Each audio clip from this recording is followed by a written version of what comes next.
Okay, well, let's get started because the sooner we get started, the more time we'll have to share information with you this morning. Well, my name is Stacy Dupre, and I'd like to welcome you to our St. Andrews, the first virtual open house we've had this year. And this meeting is designed just to give you an opportunity to find out a little bit more about St. Andrews from faculty members and students. We would love, I wish this was sort of a Zoom meeting and not a webinar. I am going to hit record because I said I would forget, and actually I don't even, I am recording, so that's perfect. We really do, St. Andrews is a place that likes to be proximate, so it's hard for us because we can't see your beautiful faces, but we are glad that you have joined us. And so I will start with just a brief introduction about St. Andrews. So many of you have already been to our website, of course, because you registered for this webinar, so you know a little bit about us, but we are located in the great state of Delaware, and it's a pretty good location to be in. We are about maybe an hour from Philadelphia, an hour and 15 minutes from Baltimore. We're conveniently located near New York, the Philadelphia International Airport, and Washington, D.C. We sit on a beautiful campus. We are set in Middletown, Delaware, on a 2,200-acre campus, which gives us a real rural feel. Although Middletown is not quite as rural as it used to be, but we are blessed to have this. We are a school of 319 students. We are one of only 3 100% boarding residential college preparatory schools of this kind in the country. We have students who come from over 28 different states and 13 different countries, but we're all in this together. We have a faculty of about 76 faculty members, and I would say probably 95% of us also live here, proximate with each other here on campus. And we are a school who, I guess in terms of boarding schools, we are probably one of the younger schools. We were founded in 1929 with a mission, and really the only reason our founder thought that there was a need to create another boarding school would be to have a school that would be accessible to all regardless of means. And that is part of our mission, and what that has enabled us to do is to meet 100% of the demonstrated need of every family who has been accepted at St. Andrews. And that is really important for us in terms of our diversity and our inclusion. We have an average class size of about 10 students per class. We are a school that is led by our seniors, and that is very important. And we have some seniors on today who will be able to share some more about what that means to them. And so let's get into sort of introducing everyone. And I'll start since I'm the one talking already. My name is Stacy Dupre. I am Senior Associate Director of Admissions here at St. Andrews, and I'm also Co-Dean of Residential Life, which means I oversee all of the dorms outside of the main building. I have been here at St. Andrews now. This is my 21st year working here, but I was also a student at St. Andrews a long time ago, so I am very biased when it comes to this place. I am an advisor of 5 incredible advisees. I advise the affinity group Essence, along with 2 other colleagues. Again, this has been I do 2 nights of dorm duty on the 9th grade dorm, so I am in the trenches as well. And so then I will turn this over to my colleague, Chris Sanchez. Good morning, everyone. My name is Chris Sanchez. Thank you for being here, Mr. Sanchez as well. This is my 6th year at St. Andrews. I teach physics to the sophomore students. I also help coach girls cross country in the fall, and I serve as a weekend duty head, one of the 4 weekend duty heads for the student life program at the school. And also I'm an advisor to 7 wonderful students. And I am the dorm parent for the newest incoming 3rd form students, and also the form dean for the 3rd form students, our newest students. So I sort of oversee the new students' transition to the school. And so one of my favorite memories of St. Andrews, or just in general, is the residential aspect of this school. I think being 100% boarding is something that's so special and so unique. because it allows us to see students in different ways. It allows us to see them in more casual ways. It allows us to give them time to decompress and have fun with each other. And so that's just something that it really makes me excited to be able to spend time with them in the evenings, and it informs how I interact with them in other areas of school life. So with that being said, I'm going to hand it over to Trinity Smith. Hello, everyone. My name is Trinity Smith. I am student body co-president for the 2022 to 23 school year. I'm also the head of jazz band, and I row on the girls crew team as well. One of my favorite memories of St. Andrews is actually coming up Arts Weekend. I love how everyone shows up to support all the arts performances, whether you're in an arts ensemble group or a cappella group or choral group or not. You'll see both teachers and students all come out to support that entire weekend. So.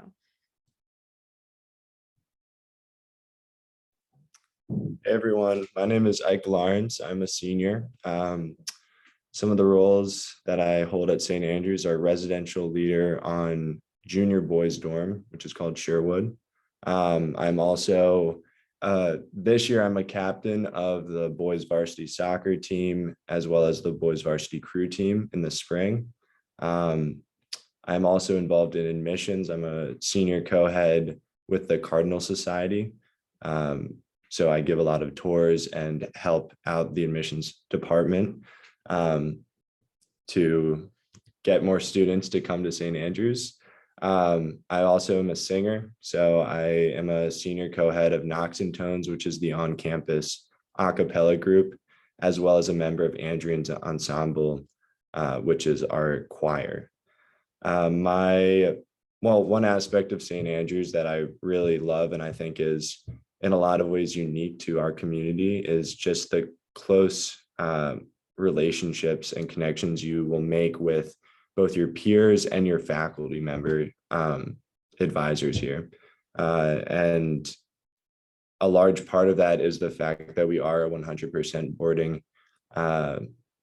community. So one story that I wanted to share is, so as I said, I'm a member of the boys soccer team, and last year we had a really exciting run to the state final, which was the first time we had done that in, I don't know, it was about 30 years. So it was a pretty big deal, but we stayed behind over Thanksgiving break to prepare for the state final. And in that time, living here on campus with your entire team, we became a true family. And that's something that I didn't have at my old school. I came to St. Andrews as a new sophomore, so I did have a high school experience somewhere else, and I did not get the same kind of relationships that I have created here. Hi, I'm Adele Auchincloss here at St. Andrews. I'm captain of the girls swim team, and then I also run cross country in the fall, and I'm a coxswain on the crew team in the spring. I'm co-editor of the school newspaper, so we put out 3 publications a year, and my job is to kind of look over all the pieces and write editor's notes. Along with Isaac, I am one of the co-heads of the Cardinal Society, so I also help give tours and do admissions work. And then my favorite thing that I do here at St. Andrews is I run the adaptive dance program. So every Thursday night, we have a bunch of individuals with disabilities from the Middletown community come, and I help lead a dance class. And so we're preparing for our Parents Weekend, Arts Weekend performance right now. So that's really exciting. My favorite aspect of St. Andrews is probably the collaborative academic environment. Before coming here, I was in a very cutthroat environment where everyone was for themselves. And since arriving here, I found that everyone really works together and really cares about each other and really wants each other to succeed, including your teachers. And I think that that's really fantastic. Thank you so much, Adele. And as Ike was sharing and Trinity and Adele was sharing their special moments, I realized I did not share mine. And I think it sort of ties in with everything they've spoken about. For me, what is at the core of St. Andrews, it is that community and the relationships that we build. And having had the length of time that I've had at St. Andrews to experience that, I know that when I came to St. Andrews, it was my first time away, and family was so important to me. I didn't recognize that until later on, where I realized that I tried to build family everywhere I went. And at St. Andrews, I was allowed to do that through it started with my advisor. I had an amazing advisor who was like a second mother to me. Her husband was like my father. They've been mentors to me from the time from the time I got to St. Andrews, and then even after I left and went off to college and started, my life, and getting married and having a family, they continued to be mentors in my life, so much so that, and they were the former head of the school, so much so that when I sent my child here, prior to coming back to work here, they were there to support her. And again, they were mentors, and then they became friends, trusted friends. And then I had the opportunity for them to become my colleagues. And when I look back over that 41-year history, or just the 21 years I've been here, it's come full circle, where my students and my advisees have been lifelong friends of mine. And I've gone from mentoring them to being sort of their friends, adult relationships, in terms of reaching out whenever they need support, or they want to bounce something off of me, or they're having some great moment in their lives. They reach back out and they call, and we're in connection. And I'm going to weddings and, baby showers and all of these things of kids who were once my students. And so the longevity of that, even as I sit on this panel with one of my advisees now, who has been my advisee for 4 years, those connections are so important. And I think in a lot of ways, very unique to the school that we are in our culture. And so let's get into some questions, because I know that this is something that there are things that you want to know, but we want to set the pace. So I want to ask our panel to talk a little bit about, what is academic life like at St. Andrews? Thank you. I'm just going to start it off here and then hand it off to some of our student panelists to talk a little bit about their specific experience in the academic realm. I think academics at St. Andrews are dynamic. It's exciting. It's engaging. It is actually magical, because students are really excited and enthusiastic and bought in to the learning process at this school. And as Adele said, our classrooms are very collaborative. They are founded on inquiry-based learning, so that students are taking ownership of their own learning experience, in conjunction with enthusiastic and passionate instructors, many of whom have experience in working in the fields that they're teaching, and they bring that experience to the classroom and share those experiences with students. And as often as we can, we try to get off campus to share experiences with students, and bring speakers to the school to actually expose them to different types of learning. I think the St. Andrews classroom is a place for all different types of learners. We're here for visual learners. We're here for kinesthetic learners. We're here for experiential learners.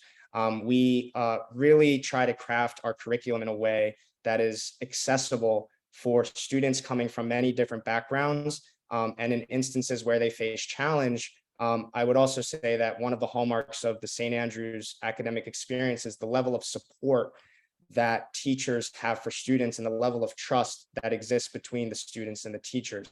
And so just a few things. Our goal is to foster a deep love of learning. And so we try to make learning exciting. We try to make it organic.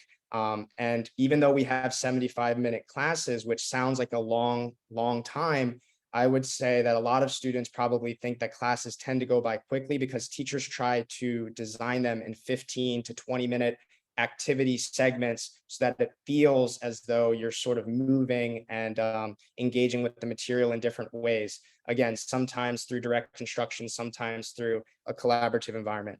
I would also say that students get to take ownership of their academic experience, because this place, even though it's a high school, it runs a lot like a college, in the sense that the first year, and perhaps in some ways the second year, students are focused on taking core classes in which they're trying to figure out what their natural talents and interests and where they might want to, what direction they might want to head in.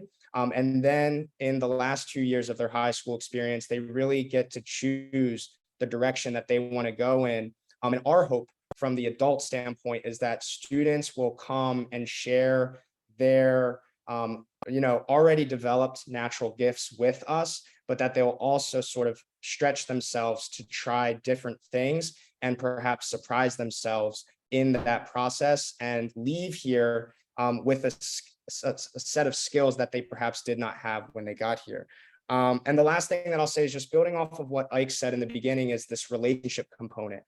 And when a student talks about their experience in a certain class, they're often referring to three things: their interest level in the actual content itself, their relationship with their teacher, and their relationship with their peers. And so one way that St. Andrews distinguishes itself is really focusing on the relationship component and making sure that the classroom culture is very healthy, that each student has a lot of face time and is getting to talk with the teacher and is also getting to work collaboratively with the peers, because ultimately so much of their experience in the classroom and the major takeaways that they have years and decades away is the impression that was left on them from the relationships that they built. And so I threw a lot of things out there, and I just wanted to hand it off to the students so that they could maybe talk a little bit about their experience in the classroom at St. Andrews. Something that I really enjoyed about St. Andrews is the way that you can do many different academic things.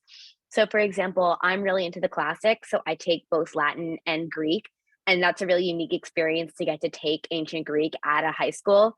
So that's been really fun, and my class has been super small, so we've gotten to know our teacher really well, and really kind of engage with the text in this super intense and also very rewarding way.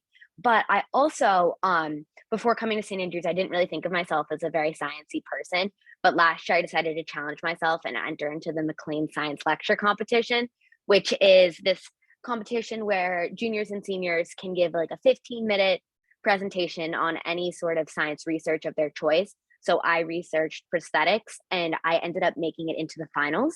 So I gave my 15-minute lecture about the advancement in prosthetics and prosthetics that can read your mind to the whole school one Friday night. And I think that that was just a really cool experience to get to both really engage in the classics, but also sort of tap into this more sciencey part of myself that I hadn't really known previously existed. Can I go? Well, yeah, I mean, by the way, that was an incredible lecture that Adele gave. I remember that. I'd say for me, I mean, the aspect of St. Andrews academics that I love is the independence it provides you as a student.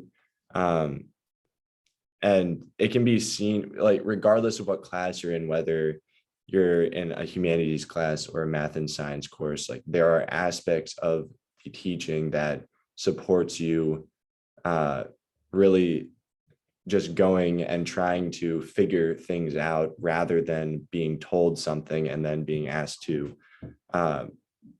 reproduce that knowledge on a test. So one story. So last year I was in Dr. Pitt's English class, which was a class I really loved.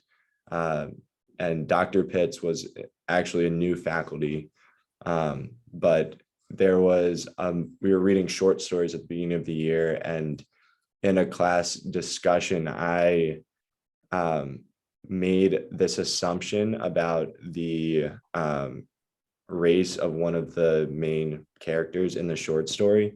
And rather than being told, no, that's not right, that's like, this is what's right, and what you assumed is wrong, Dr. Pitts actually encouraged me to write my essay for that course about what led me to that misconception. So that was, I felt like a learning experience for me, where I was able to explore my personal biases as an individual, as well as the way I've been taught and like how, like, yeah, what led me to that conclusion. And then one example from a math class is, and this is very general at St. Andrews, the format for math is we have our problems, and the teachers oftentimes ask us to work in groups and try to go ahead in that book solving problems that we might not fully understand yet. And what that allows us to do is to use our prior knowledge to problem solve and work through these problems. And then obviously the teacher is there to help us out with the rest.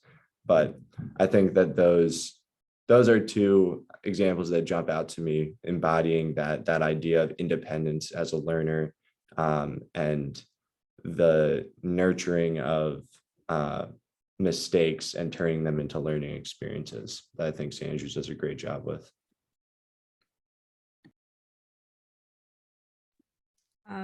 And just really quickly, but similarly to what they both said, it's interesting being able to explore different aspects of yourself and your interests, whether you didn't know you had those before or not. So, for example, I've taken at least 3 computer science courses here. And so by the time I entered my junior year, I thought I would continue on that path. And I thought, I'm just a computer science person. But then I ended up taking this Latin American history course with Profe, and it was a bigger class because so many people wanted to take it, but for good reason, because it ended up being probably my favorite history course I've ever taken in like my time ever. Profe was extremely passionate about what he was teaching, and most of the class period was just involved everybody asking questions about the reading and the material and the history, and we would go on long tangents about what happened in history and different aspects of Latin American countries and so on. So you really do get to see yourself kind of be pulled in different directions and explore different aspects of what your interests are, whether you didn't know you had them or not. Wonderful, wonderful. And so academics plays a very crucial central role in our lives at St. Andrews. But so do the extracurriculars, right? There's so much that we've talked about sort of that first part of our day. But what extracurricular opportunities have you guys found here at St. Andrews? I can take the lead on this. So I'd say kind of extracurriculars fall into 3 categories, those being athletic, artistic, and service. And I think the great thing about St. Andrews is that as a student here, we obviously are all academically motivated, and that's a big part of our lives, but we're also able to, St. Andrews makes it possible for us to be involved in all 3 of those extracurricular categories. So personally, I am, as I said, a member of the boys varsity soccer team, as well as a rower in the spring.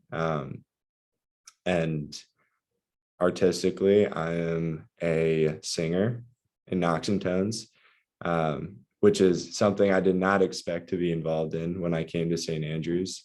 I had done some singing before. I was in a choir when I was in middle school, but I had kind of stopped. And then when I came to St. Andrews, Miss Crane, who is the choral director, talked to me about being in Andrian's, and then I thought I'd try out for Knocks and Tones, and I got in as a new sophomore, and that group has been so fun.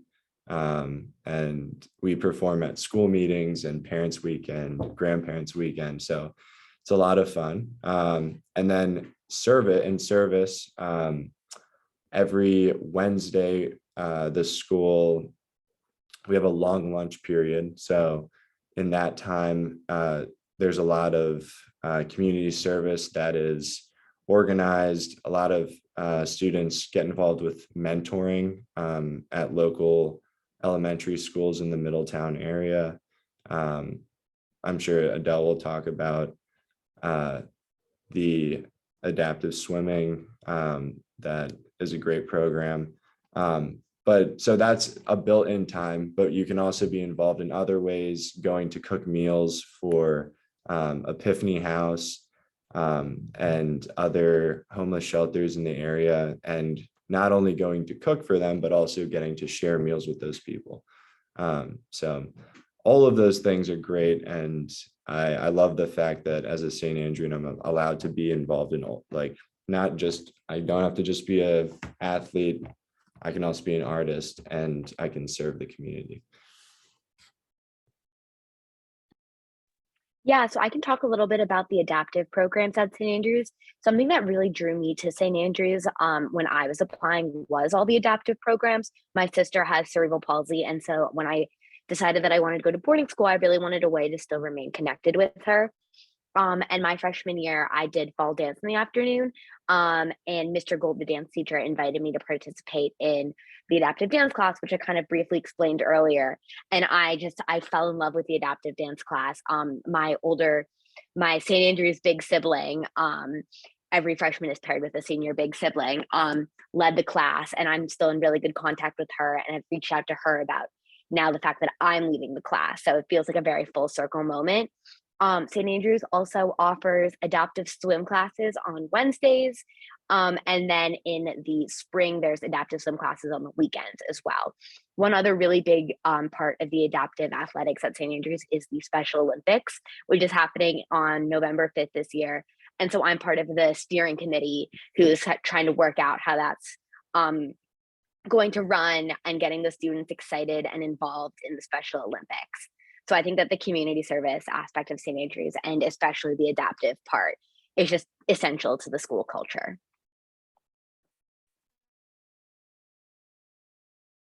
And then, yeah, I can quickly talk about the arts. So similarly, I know Isaac talked about the choral ensembles, but there's also instrumental ensembles as well. So I'm head of jazz band.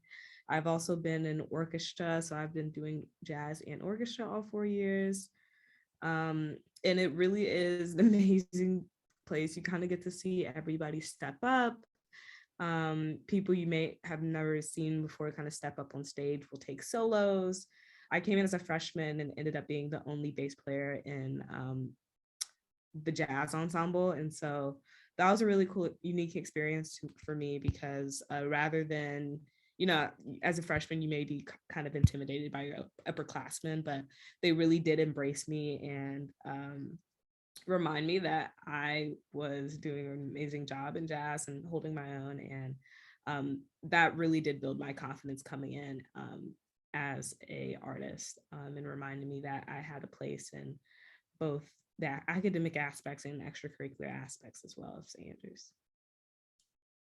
Wonderful, wonderful. And so in keeping with our day, this is actually following sort of our schedule today. We talk about academics, which happens at between 8:30 and 3 or 3:30 on any given day. And then we move into our afternoon activities, which encompasses a lot of the athletics and the arts, and some community service as well. And then we talk about residential life and what it means to be a 100% residential community. And so dorm, I say it all the time. All of these things are important, but however, if you take the temperature of life on dorm, it will reflect throughout the campus in many, many ways. And so our dorm life is so important. We live intentionally by grades. We don't have sort of mixed dorms. We have our 9th graders living in the dorm, our 10th graders in dorms, and then our juniors in dorms. We don't have a senior dorm because our seniors serve as residential leaders and residential assistants. They're responsible. They are the big sibs of the underformers. They are responsible for being on dorm duty 1 night a week, which is monitoring and proctoring study hall, as well as creating fun activities after study hall is over, and then working with the faculty. There's also a faculty member on duty as well, to put students to bed at night. And the dorm life, a lot of what our students have shared about the academics and even the athletics, there's the support, there's the independence, and by support, I mean they are surrounded by adults, a dorm parent who lives on that dorm, and that dorm faculty who assist in the nightly responsibilities to that dorm. They learn independence of, they have to get up, they have to clean their rooms, they have to do their laundry. So want to prepare your child for boarding school, get them ready to know how to do the laundry and to use a vacuum cleaner. They are responsible every night. Students have jobs. We don't believe our facilities care team is here to clean up after us. They are here to support us. So they will be taking out trash and doing dishes and things like that. And our seniors make sure that that gets done. But then they're also, again, it's a collaborative place, and recognizing that so much growth, the ability to come together, to live with someone who is not related to you. And we're bringing kids together from around the country and around the world, from different backgrounds, and learning to live with one another. I want to share one really special moment that we had. And I remember this was Trinity and Adele's, their freshman year. We had an activity, and this is what we reach for. Our goal is to help our students to feel so comfortable that they can really be vulnerable with each other. It's like they become family. We had this game we played, and we weren't sure how it was going to go. It was called the Iceberg challenge, right? So we had this paper which had an iceberg, and you put sort of what people can see above water level, and then what is it underneath there that people can't see or don't know about you. And we didn't really expect them to go as deep as they did, but the fact that they were able to share, and just about everyone was in there sharing, and some people were just in tears at just how vulnerable people were allowing themselves to be. And then just to watch this group of ninth graders, because they were, and it was just sort of that November of their freshman year, come together and be able to share that with each other, spoke to just the type of community that we strive to provide in our residential life. And so I'm going to let the students talk a little bit from their end on what that has been for them, or what it's meant to them. I can talk a little bit about the evolution for me as a senior. So for me, I mean, I have a lot of outside of dorm like roles, and so when I get to dorm, it's really easy for me to kind of become a hermit crab and stick to my room, which Mrs. Dupre, my advisor, knows about. And so funny enough, as a senior this year, I'm on a freshman dorm as a senior residential assistant. And so as a senior this year, this has been the one year that I've spent so much time socializing in the in the common room spaces. I found that for some reason being a senior on dorm has, as much as I am a support system for the freshmen on dorm, they've kind of become a support system for me as well, and encouraging me to reach out and talk to them and kind of be a part of the dorm life community. And so seeing that aspect of seniors being so hands-on, I have two cousins that are on freshman dorm with me as well, and so knowing that they have all this senior support and that I can be a part of that and be there to support them has really helped to empower me on dorm and kind of get out there on dorm. So it really is a space where you'll see a lot of seniors stepping up and taking another role as support systems for just a student support system for your for the freshmen especially. I'll chime in. So my role is a little bit different because I'm on a junior boys dorm, so kind of like polar opposites there. But I think that, well, my job as a residential leader, which I can talk about briefly, is really to just create a positive dorm culture where like every individual living on Sherwood, which is the name of our dorm, is comfortable, excited, and just happy to be there. So on top of organizing dorm jobs, cooking every now and then for the dorm, I tend to, especially for juniors who will next year be in charge of the school, I try to create these standards that we all hold each other accountable by. So for example, in our common room, we have made it very clear that phones do not belong in the common room. And the reason behind that is because phones serve to separate us socially. So in that common space, we're very strict about, if you're going to be in a common space, interact with the people around you, because that's why you're at SAS, to make connections and not to live in your own personal bubble there. But outside of those standards, we do have a very good time. And I think that I love working in conjunction with my dorm parent, Mr. Porch, to talk about individuals and see if we need to address any problems, but also just brainstorm ideas of how we can enhance everyone's residential experience. And I think that working with all of the seniors on my dorm, like I'm in the residential leader role, but every single senior has a role.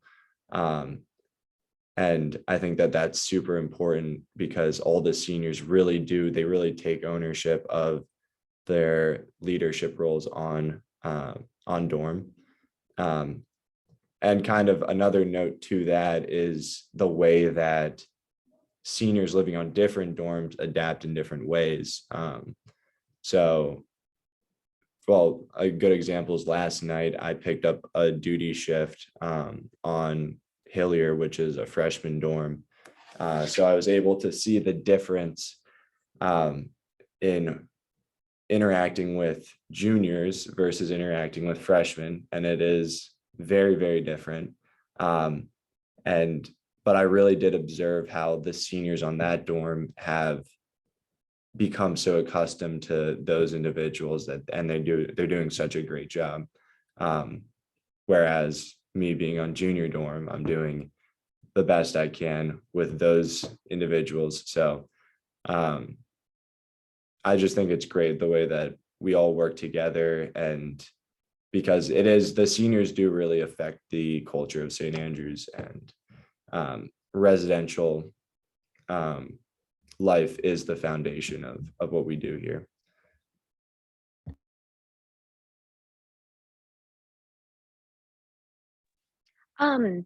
I can briefly add on. I'm another of the residential assistants on junior girls dorm.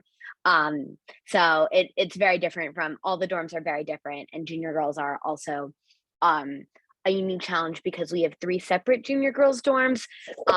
So I'm on M. I'm on one of the larger junior girls dorms, and it's been really fun this year to get to know the girls in the grade below me, and again, as Isaac was kind of saying, help them prepare to be the next leaders of St. Andrews. But something that I think that dorm life has really helped me and everyone else with is developing good habits, like knowing when to go to bed early, knowing when you need to stop doing work for the night, and do your laundry because it's been piling up. I know when the little acceptance box came when I was in 9th grade, there was a laundry bag in it. And my mother looked at the laundry bag and went, "We're sending you to the right school." Because I would be able to do my own laundry, and like having food on dorm, and knowing like when you need to eat a snack because you're hungry at night, we need to take a study break. And so I think all those things just have really contributed to me developing all these good habits that I will use a lot later in life in college. I just wanted to really quickly acknowledge all of the work that the seniors do on dorm to sort of build the culture of the school. It's actually an incredible thing that I think something that distinguishes St. Andrews is the sort of collaboration between the faculty body and the senior student body to sort of develop this culture. And there's such a trust that exists between those two groups, and we really could not do this amazing work without them. And when we think about residential life, like a shameless transition here as if I'm a late night host, we also think about student life. And so I just wanted to talk really quickly about student life at St. Andrews as a weekend duty head, because it's really essential for this place to feel like home for students, because they are here for such long periods of time throughout the school year. And so not only are they working hard throughout the academic day, all the way into the afternoon with sports, and then in the evening they have study hall followed by some kind of lighthearted casual function or interactions on dorm.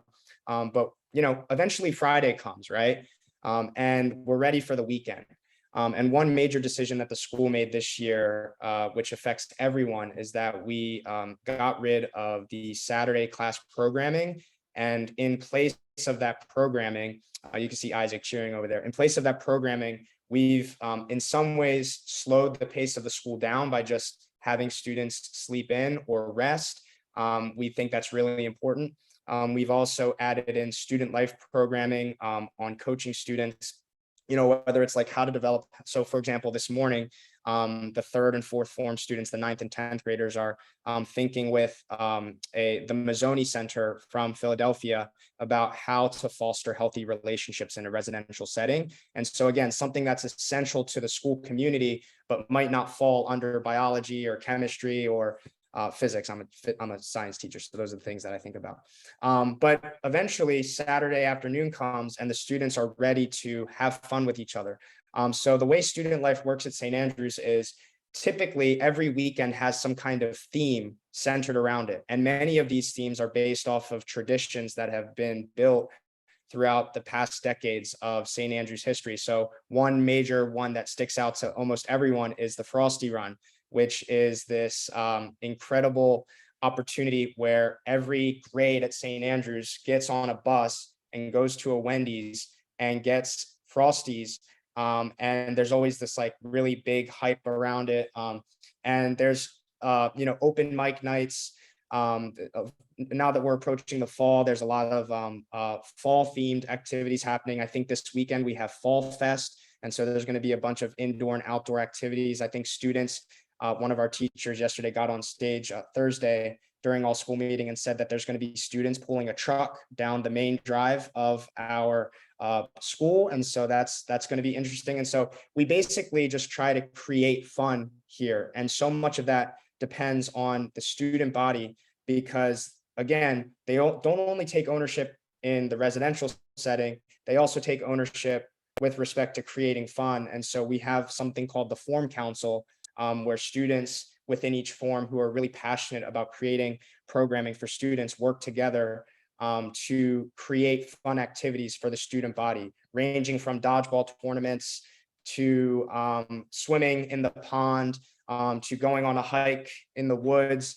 There's just so many opportunities that exist here, both on campus and off campus, where students try to decompress, unplug, and focus on the relationships that they're building with each other in ways that aren't as heavy as academics and athletics and perhaps the other things that are going on as we go through our daily lives at St. Andrews.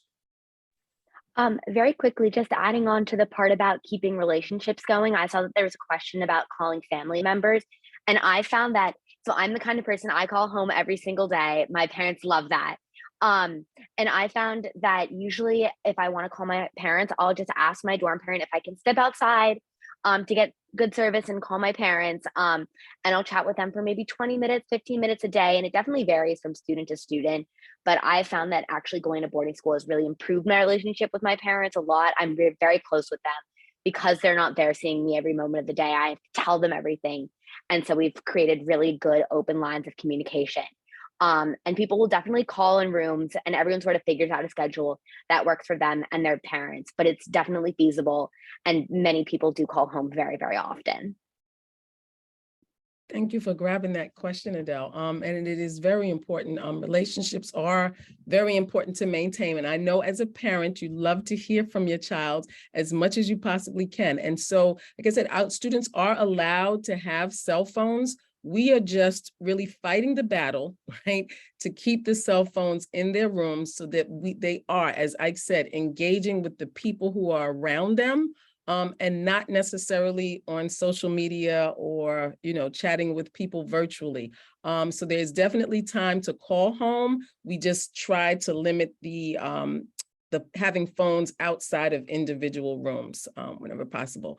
Now I want to make sure that we get your questions answered. And so I want to I think we should just quickly, can we touch a little bit just on faculty support and engagement as advisors and in the different ways in which students have faculty support? Yeah, so really quickly, I'll just go through sort of the boring definition component, but then the real interesting part will be when the students share how these roles have sort of impacted their experience at the school. So every student has a team of adults working with them either directly or indirectly. And so I just wanted to run through that and sort of paint that portrait. Every student at St. Andrews has an advisor, and the advisor is the adult point person on campus who is essentially the in loco parentis, right? The person who is caring for that child in all areas of school life, academically, socially, athletically. And so every faculty member has an advisory. And so you create that sort of familial element. I have 7 advisees, as I've said, and we all get together and we have functions, we watch football, we do regular things, Every student also has an academic advisor, and the academic advisor sort of oversees all of the students within a grade to look for patterns and trends in how they're performing academically and what areas of strength they have and what areas of improvement they have, recognizing that we don't expect people to arrive at St. Andrews in perfect condition, because that doesn't exist. We just want them to be open to learning and open to improving, and we try to provide that feedback. Another support system that exists, and I know this might sound weird to call this a support system, but some students will talk about this, is they're coaches, right? Coaches spend 10 to 15 hours a week with their students, right? In some ways, they can spend more time than teachers do. And so we really think it's valuable to have that really strong relationship. Also, the dorm parents oversee the students on dorm and dorm affiliates. And I would also add, even though we're talking about faculty support, as you heard, the seniors work so intensely with the students in different ways that they really are co-collaborators working with the faculty. And the last thing that I would say, just particularly because the audience is probably a lot of new students that will be arriving to St. Andrews, one thing that distinguishes St. Andrews in terms of faculty just support in general is this idea that the first semester is pass fail.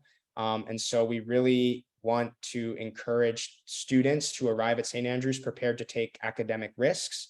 And we want them to in order to do that, we try to lower the sort of expectations and provide narrative feedback and provide them with guidance and counsel and support so that they can foster that authentic love of learning. And then after they've had a chance to transition to the school and get narrative feedback, and there's a progression that goes with that, we then shift into the second semester with the traditional grading scheme.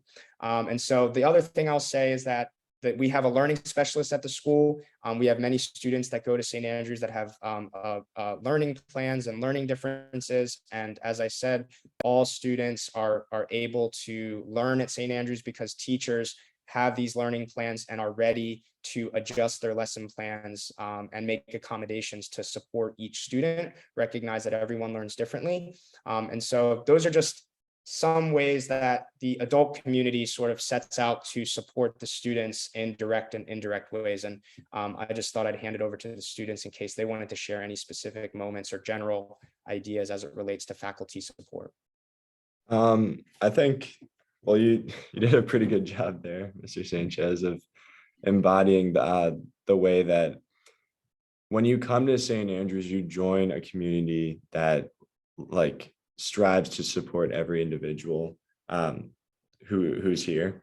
So like you were saying, obviously faculty do a great job of supporting us, but it is the seniors' role to be a resource. I've had at the beginning of the year, I made it very clear to all of the, and like I've said multiple times, I'm working with juniors not sophomores or freshmen. I'm working with juniors, and I made it clear that if they have a problem or if they're having trouble, I want to be a resource for them. So that's something that we as a class are striving to do, to really be here for everyone in the school. And then in terms of faculty, my personal experience is all faculty are open. If you're having trouble academically, you just need to advocate for yourself. That's the biggest piece of advice that I'd give for an incoming student, because it's something that you learn to do and you learn how effective it can be. And then just with general problems you might have, you will have generally a group of maybe 3 to 5 faculty who you become really close with. And that might be your advisor, your coach, just a teacher who you're very close with. But those people that's kind of those are your built-in parents when you come to St. Andrews. For me, those people have been Mr. Robinson, who's my advisor, Mr. Carroll, who's the soccer coach, and I've had him as a teacher as well. Mr. Porter, who's the crew coach, and he teaches me English this year. And I mean, for me, like, the list goes on and on, because there's so many faculty who have a huge role in my life. But having that support is not something you need to be concerned about, because that's what St. Andrews is all about. Yeah, and then briefly, I mean, there's a lot of built-in support systems, like Isaac said. So some of the ones in terms of academic support, you have your academic advisors, your academic deans, people who would sit down and strategize plans with you academically, whether it's time management or difficult classes and so on. You have peers that'll help and teachers that'll help, open office hours and with math, science help. And then you also have the emotional support systems that you have. So advisors, dorm faculty, you have counselors. So if any of those support systems are out of the way for you, there's actual licensed counselors that are in place. There's about 3 or 4 of them now, I think. So those are also really good support systems. You can always schedule meetings or create regularly scheduled meetings throughout the year for that. And those really help students when it comes to just talking through all of life that you may go through, and even create a plan and strategize as well how to navigate and support yourself emotionally while you're here. So those are a lot of the in-place faculty support systems that you are given as soon as you come as a freshman. That is great. And also to know that, again, Ike mentioned it, and being a self-advocate, it is okay. We expect you to ask for help. We expect you to need help. If students could come and do everything that we're asking of them right off the bat, then there's no need for them to be here, right? They come to learn, and even as Ike talked about, making mistakes. And so I want to make sure we get your questions answered that you put into the Q&A. Thank you, Craig, for your question regarding religious studies. Does anybody want to talk about the religious studies requirement? And then a very essential part of our community, our chapel program. Yep, thank you, Chris. I'll just chime in here, and then again, I'll just get it out of the way, and then the students can sort of build and say the interesting and important stuff. So I'm actually very close professionally and personally with the teacher who's in charge of the history of religious thought and philosophy course at St. Andrews for sophomore students, and it is the sophomore required course for history. And what I would say about that class is it ends up being a transformational class for many students in terms of how they view themselves in the world and how they sort of understand different world religions and different world philosophies, but also seeing relationships between different religions. And I think many students go into the class perhaps thinking that because we have an Episcopal identity as a school, that the purpose of the class is to teach that those precincts and those ideas. And I think the actual underlying truth is that they are there to discuss the core ideas between major religions. And it's actually, I know that in my experience, many of the lunch conversations, I don't know if we've had a chance to mention family style meals that we have 4 times a day, but oftentimes when students come out of the history of religious thought course, their brains are firing on all cylinders. And they're ready to discuss these really deep topics that I sometimes am not always ready to discuss at lunch. And so I think it is like a transformational class that students have, and it is required. And then to talk about briefly the chapel program. So yes, we have Wednesday night chapels and Sunday morning chapels. We are an Episcopal school, however, typically, especially the Wednesday night chapels are non-denominational in the sense that you'll find teachers usually lead, or students usually lead, or affinity groups even lead these chapel talks, chapel programs, chapel events. And so it's usually centered around people come to give aspect of their life to the broader community and explain why that's made an impact on them and a life lesson that they've learned because of it. And so you often have teachers who give chapel talks, staff give chapel talks. We just had a member of Sage, our dining hall team, give a chapel talk about his life and how he got to work at Sage at St. Andrews. And then you also have affinity groups who lead chapel events. So we just had Casa Latina lead a chapel event for Hispanic Heritage Month. And they did music and poetry, and a few students ended up giving a few short-minute talks about what their Hispanic heritage meant to them. And so Wednesday night chapel events really are just a time for the school community to come together in these reflective moments and leave feeling refreshed and ready to take on study hall. And then Sunday morning chapels are typically the same, more of our Catholic, or not Catholic, Episcopal services. So.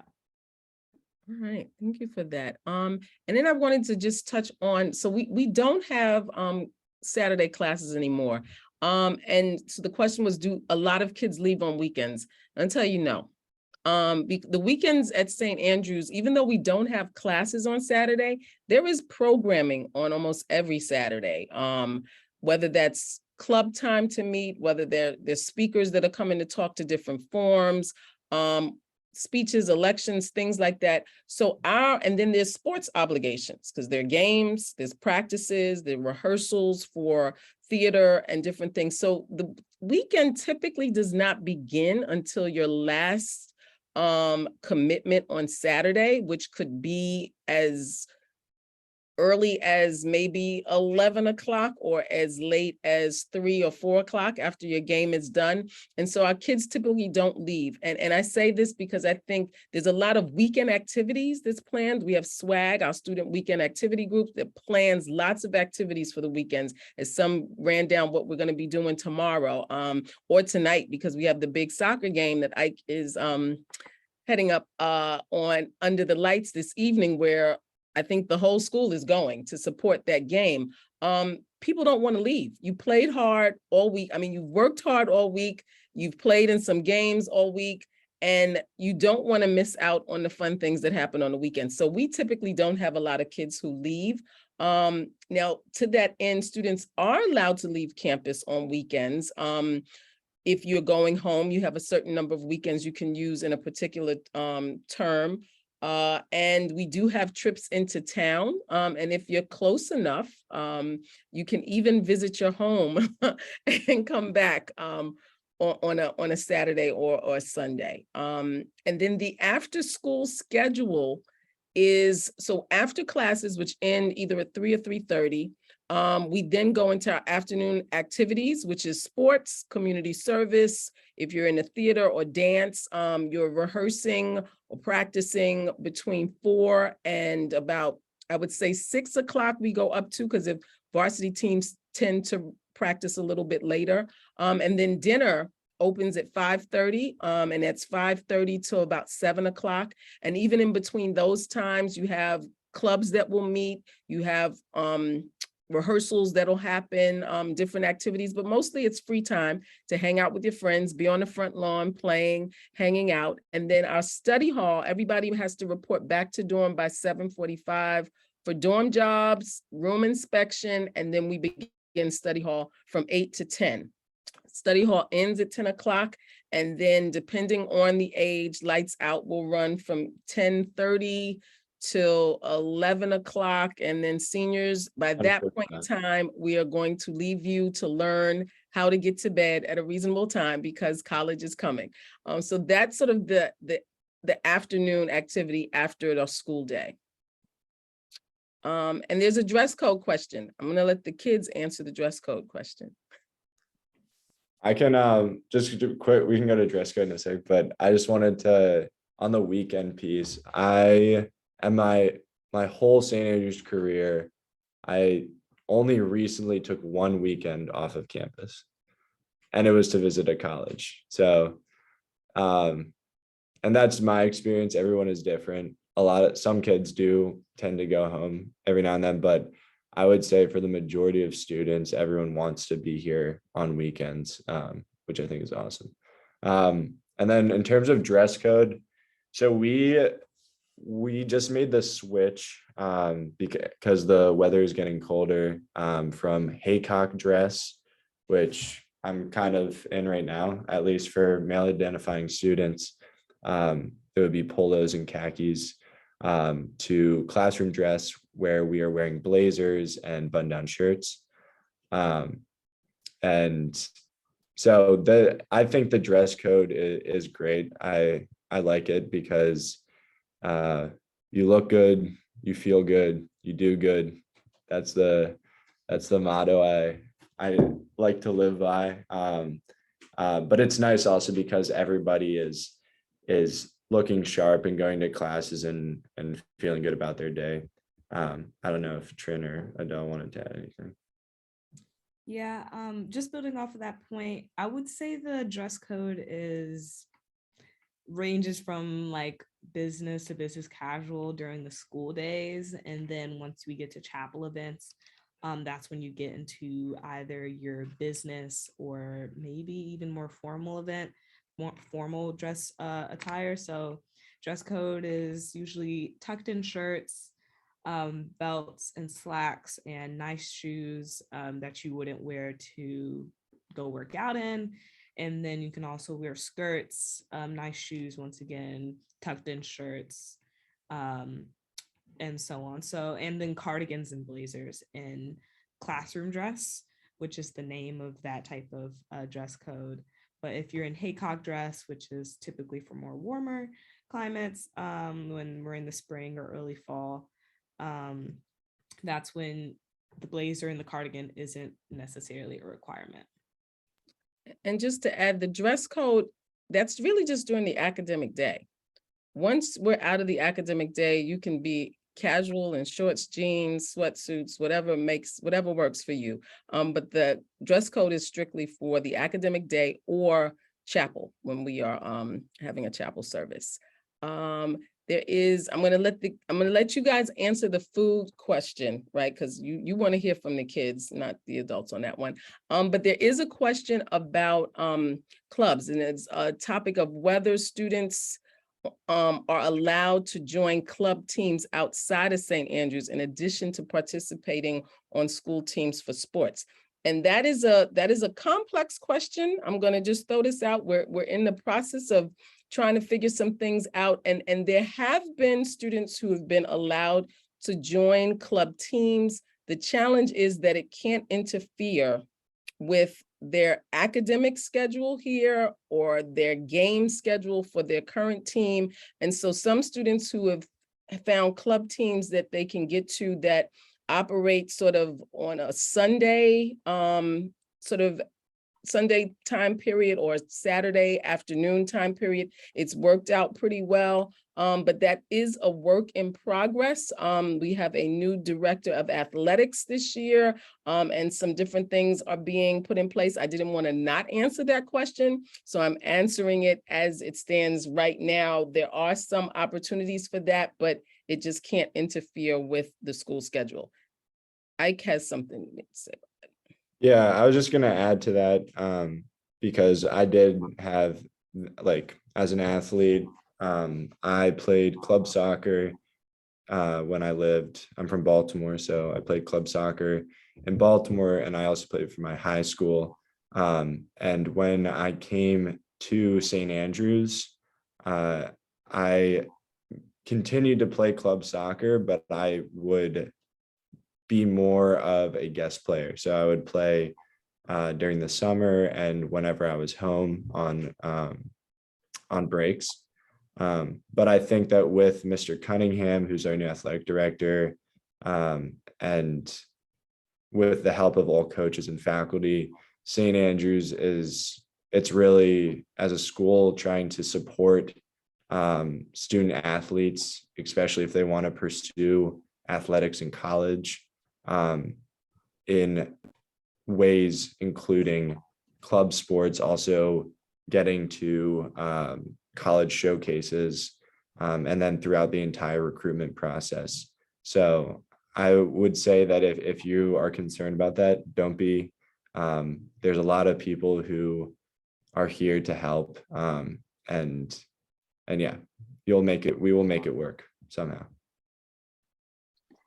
I can touch really briefly on the food question.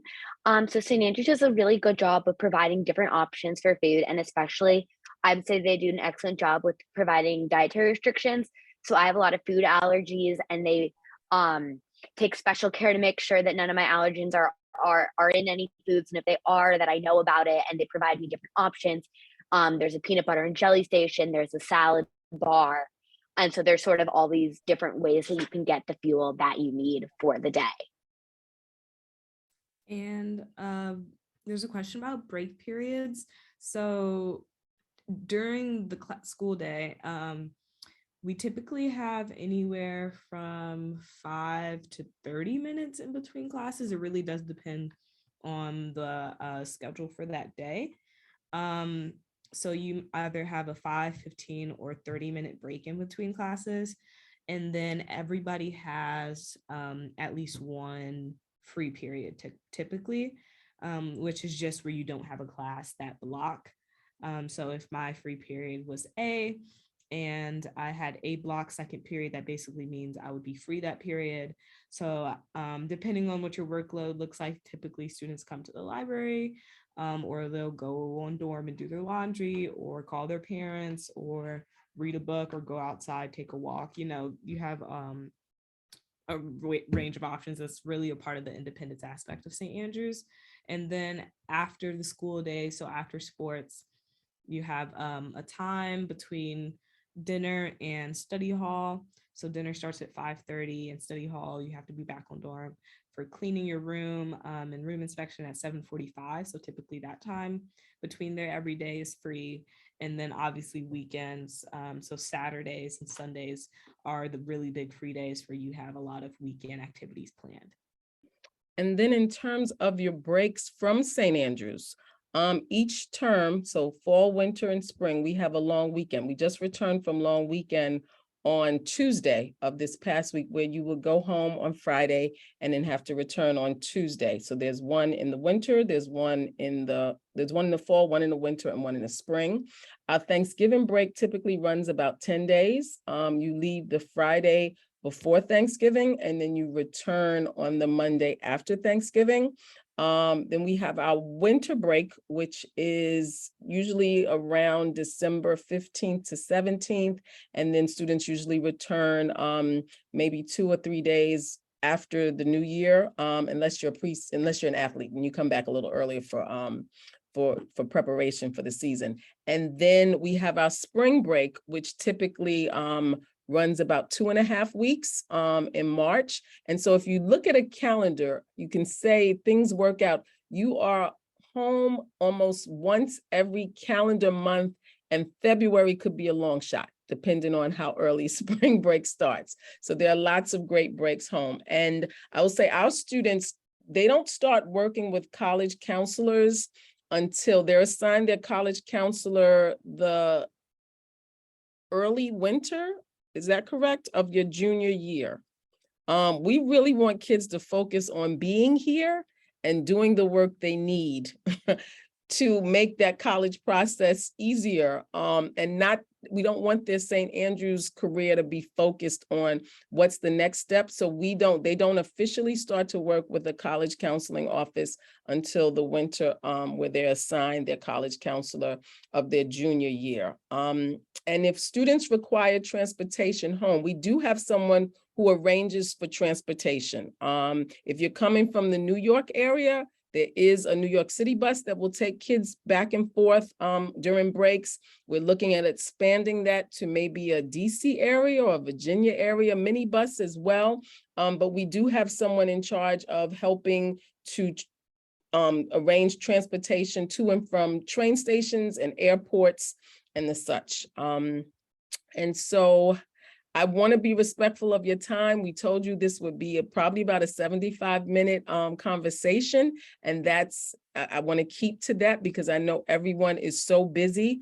We couldn't possibly share all that we have to share about St. Andrews in that short period of time. But this is a great way. The best way to get to know St. Andrews is to come and visit for yourself. If you are able to get here, come and meet these wonderful people that have spent some time here with you today. See for yourself, feel for yourself, and then be able to say if what we were sharing with you today lines up with what you see, right? When you get here, how do the students treat you? How do they look? Do they look like they're ready to run for the hills, open the door, let me out, help me? Or do they look like they're enjoying being here? How do they interact with each other? Watch that. When you go to visit schools, that's important. And then also, how do they treat you as a visitor in their homes, right? Do they acknowledge you? Those are the things that will give you an idea of just what type of community these schools that you're looking at are. And so again, if you can get here, if you can't get here, that's understandably. I know we have people from all over the world on this particular Zoom webinar right here today. Then please call us or contact us to set up a virtual interview. I am going to drop a link in the chat right now for where you can go to get information on how to schedule your visit. Again, we do appreciate your time. I appreciate our students who have taken from their free time to be here. And Mr. Sanchez, St. Andrews is an incredible place. I am very biased. I will admit that to whoever will listen, but hold me to it. Come see if what we've shared with you today lines up with what you see when you come. We look forward to being in touch with you, and we wish you all a safe and wonderful weekend. So thank you again for joining us. Have a great day. Bye.